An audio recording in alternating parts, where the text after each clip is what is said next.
en tant que région ultra-périphérique, a un taux de chômage élevé par rapport aux RUP portugaises et espagnoles. Le constat est délibérément sans concession. Pour sa rentrée politique, le PPG tape là où ça fait polémique. La suppression programmée des contrats aidés, le projet d'exploitation aurifère Montagne d'Or ou encore le suivi des accords de Guyane.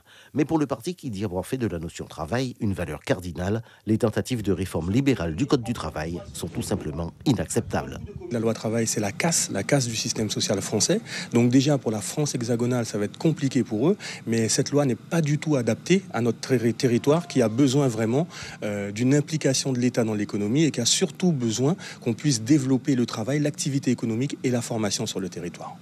Ce n'est pas une solution durable de lutte contre le chômage. Cependant, les contrats aidés doivent être maintenus, contrairement au projet minier Montagne d'Or, dépourvu, lui, de garanties de développement pérenne. Nous vous remercions de votre attention. Qu'une multinationale ne crée pas du développement, ne crée pas de développement économique. Nous n'avons jamais vu ça. Dans aucun pays au monde, nous n'avons vu des multinationales pouvoir créer du développement sur le territoire. Mais surtout pour nous, pour la Guyane, ce n'est pas un projet viable.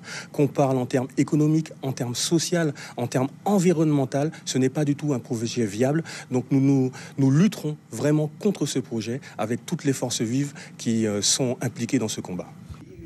Pour une Guyane en maîtrise de son sol autant que de son sous-sol, pour un développement économique créateur d'emplois, le YAD appuyé cette fois aux accords de Guyane, un texte à respecter selon le PPG. On a encore vu une ministre qui vient se promener, encore une réunion ministérielle qui n'accouche de rien. On a vu le collectif qui ont quitté la salle de négociation. Donc ça prouve très bien que l'État se moque de nous et qu'il faut que tous les Guyanais sachent et savent très bien qu'il va falloir encore aller au combat parce que le combat n'est pas gagné.